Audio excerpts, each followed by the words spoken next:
ஏ மித்ரா, நான் கேக்குறதுக்கு உண்மையான பதில நீ சொல்லணும். இன்னைக்கு காலையில பரிகார சாப்பாட்டை செஞ்சது யாரு? மித்ரா, நான் உன்னதான் கேக்குறேன், பரிகார சாப்பாடை யாரு செஞ்சது?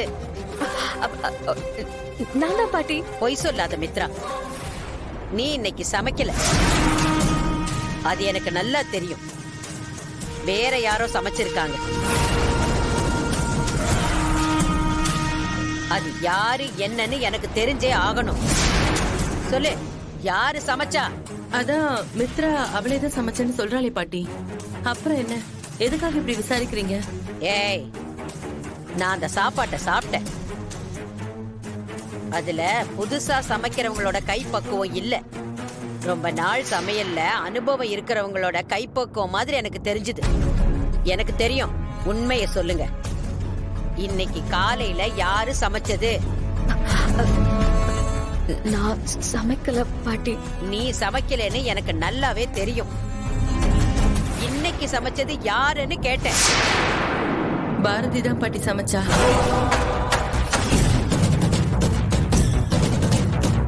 உங்களுக்கு கொஞ்சமாவது அறிவு இருக்கா?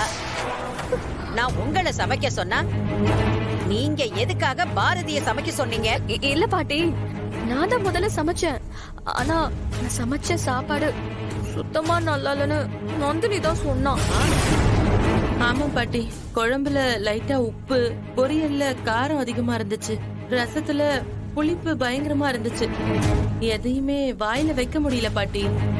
அந்த சாப்பாடை போட்டிருந்தா இன்னைக்கு இந்த பரிகாரம் நல்லபடியாவே முடிஞ்சிருக்காது.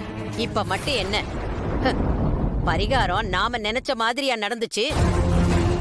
நான் உங்ககிட்ட படிச்சு படிச்சு சொன்னேன், இது பரிகார சமையல், பரிகாரத்தை பண்றவங்க தான் இதை சமைக்கணும்னு சொன்னேன்ல. அப்படி உங்களால சமைக்க முடியலன்னா இதோ மீனா இங்க இருக்கா, மீனாவையாவது கூப்பிட்டு நீங்க சமைக்க சொல்லி இருக்கலாம்ல. இல்ல என்னையாவது கூப்பிட்டு இருக்கலாம்ல. இல்ல, நான் கூப்பிடலான்னு தான் நினைச்சேன். ஆனா நீங்க அந்த டைம்ல தூங்கிட்டு இருந்தீங்களா, அண்ணியும் கொஞ்சம் பிஸியா இருந்தாங்க.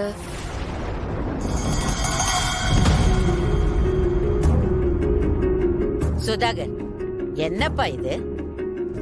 அவ இந்த வீட்டு மருமக தானே, எதையுமே கண்டுக்காம இருக்கா.